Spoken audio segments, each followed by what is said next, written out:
mentre Giuseppe Gaspari ha fatto ottimamente il suo lavoro di intervistatore, io volevo solo raccontarvi degli aneddoti di questi briganti che ci sono intorno al tavolo, no?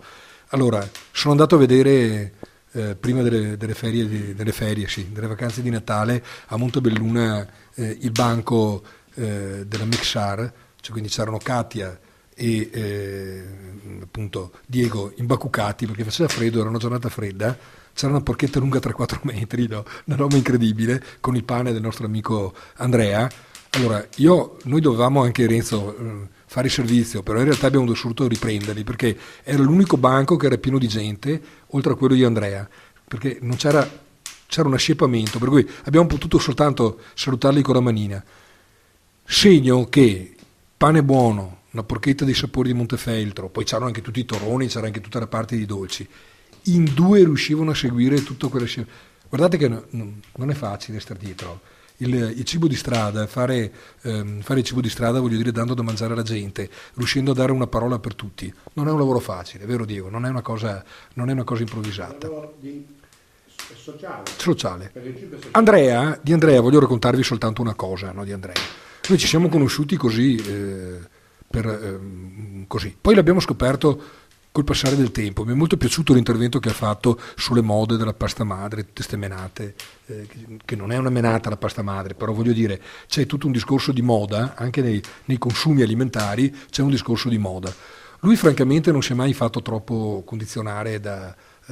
sì, lui fa quello che la gente gli chiede, però sempre con un'impronta estremamente personale. Poi ricordatevi che lui c'ha l'Eva, questa è la sua compagna, che gli ha dato una bellissima bimba, va bene, che è straordinaria, che ci racconterà poi le cose ungheresi e le prossime iniziative, no? Noi gliele invidiamo un po', bisogna dirlo, noi vecchioni del giornalismo, insomma, abbiamo un po', ci tocca insomma ammirarla e dire ma guarda sto disgraziato di panettiere che bravo che è, va bene, a mettere in caldo nel forno tutte le cose più belle che ha.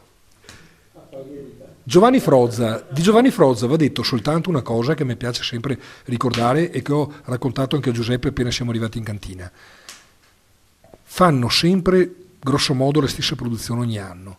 Giovanni non ha nessuna voglia di farne di più e i signori ristoratori, chi vuole avere il suo vino, se lo vengono a prendere in cantina. Lui non fa consegne, lui fa il contadino sul serio, lui passa il suo tempo prima di tutto nel vigneto. Di questi tempi in cui i vini sono di cantina e non di vigneto, no? È una cosa straordinaria. Io ho sentito parecchi suoi clienti, lui non sa che ne ho conosciuti tantissimi, no? Semplicemente perché bevo il suo vino in giro per il mondo, voglio dire, no? E tutti quanti dicono, tutti gli altri mi vengono qua, mi danno anche, se voglio, le scatole di vino in conto vendita pur di vendere in sto periodo, no? Io invece prendo la macchina, me lo vado a prendere, però non trovo mai un vino qualitativamente ineccepibile come quello di Giovanni. Ecco, io vorrei che tanti altri prosecari, come li chiamo io, capissero questa lezione. Giovanni si è imposto sul mercato, non si va a condizionare dal mercato. Non so se mi sono spiegato. Cioè, la capacità di aver scelto una propria strada con coerenza e di perseguirla fino in fondo. Probabilmente potrebbe anche aumentare la produzione o comprare l'uva o il vino da altre parti. Si è sempre rifiutato. Questa è una lezio, come dicevano gli antichi latini, fondamentale. Quello che accomuna questi 3 personaggi qua è la scelta dell'eccellenza.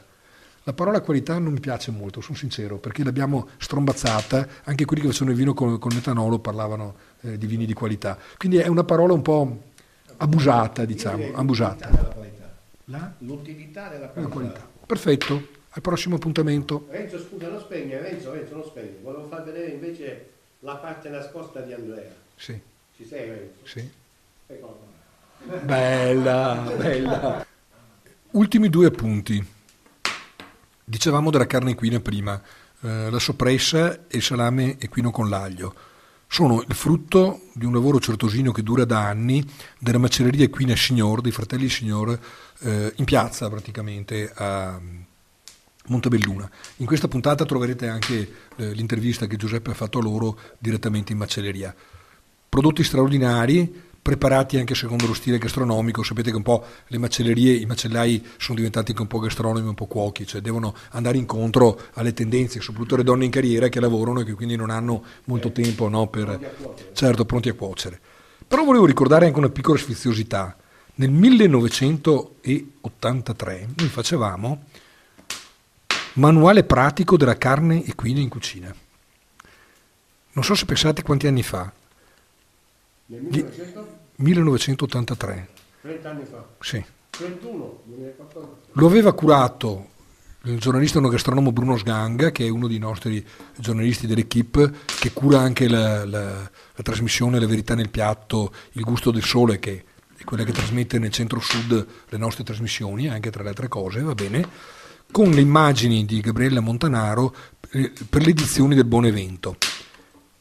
Il grande ispiratore di questo libretto, che è stata la prima pubblicazione di ricette sulla carne equina, era stata finanziata ed era stata fatta da Giovanni Coppiello, nostro grande amico di Vigonza, che fa salumi, fa eccetera, grande amico anche di Fratelli Signor, che è stato il capostipite di grandi produttori di salumi e di diffusori della carne equina. Ecco, questo veramente è un reperto, no? È un reperto di biblioteca, storico veramente, nel vero senso della parola. E ci fa piacere ricordarlo perché oggi trasmettiamo, allora scrivevamo nella carta stampata. Questa è veramente una copia polverosa che abbiamo tirato fuori, che siamo riusciti a ricostruire. Penso che farà piacere anche ai Fratelli Signor appartenere con noi alla storia. Per quanto riguarda i formaggi, il Carnia friulano di oltre 10 mesi e il Latteria Nostrano di 6 mesi sono il frutto di quel personaggio straordinario che vicino alla chiesa di Riese Pio X, in un negozio piccolissimo, 3 gradini, entri dentro in un paradiso, che risponde al nome di Roberto Martini. Roberto Martini è già stato nostro ospite per le iniziative che stiamo facendo nelle terre di San Pio X, praticamente, no? Quest'anno, il 2014, è il centenario della morte di San Pio X, del Papa. Ecco, dobbiamo ricordare che lui aveva cominciato anche lui come ambulante. Quindi vedete che il cibo di strada, il fatto di fare gli ambulanti come ha cominciato Diego, è una cosa straordinaria, una lezione straordinaria. Dopo anni è diventato, aperto il negozio, un negozio dove non riesci mai a entrare perché è sempre pieno di gente, è diventato un grandissimo affinatore, c'è una cantina di formaggi che è una roba straordinaria, a prezzi incredibili. Io lo dico perché il Latteria 6 mesi, 6,50 € al chilo, il Carnia Stravecchio a 7,50 al chilo. Cioè, questo per dire che si possono fare di grandi formaggi con un occhio rispettoso per tutte le tasche e per tutte le possibilità del consumatore, senza mai penalizzare la qualità. Certo, bisogna avere grande capacità di acquisto, di affinamento, essere capaci di non avere 100.000 passaggi, voglio dire, cioè, c'è dietro una cultura del mestiere, un'arte del casaro, dell'affinatore straordinaria. Come fare il vino di pane. Certo, come fare il vino o fare il pane in una certa maniera. Per quanto riguarda il pane, poi quest'anno sarà una sorpresa perché stiamo preparando per Andrea una lieta sorpresa. Quando dico lieta non è uno scherzo da preti, voglio dire, sarà veramente, sì, dopo da papi appunto molto di più. Ecco, subito ha spostato in alto il discorso. Lievita. Diego, noi siamo, e concludiamo la puntata, con una promessa. Faremo una grande festa con una porchetta tua e delle cose e i tuoi, la facciamo, la organizzeremo, va bene?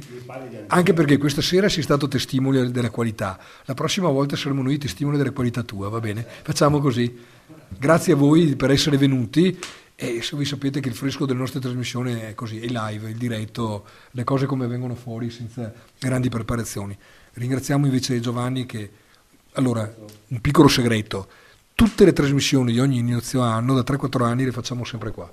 Quindi ti devo ringraziare perché il quarto anno ormai sai che le facciamo, ormai 4-5 anni ormai che ci troviamo e facciamo così.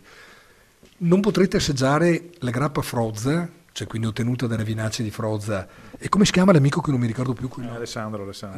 Di dov'è? Di Crespano. Di Crespano, che l'abbiamo invitato 100.000 volte, è venuto solo una volta, ma comunque perché è sempre incasinato. Finiremo con una buona grappa. All'inferno che ci vuole male e andiamo avanti con l'eccellenza. Grazie a voi.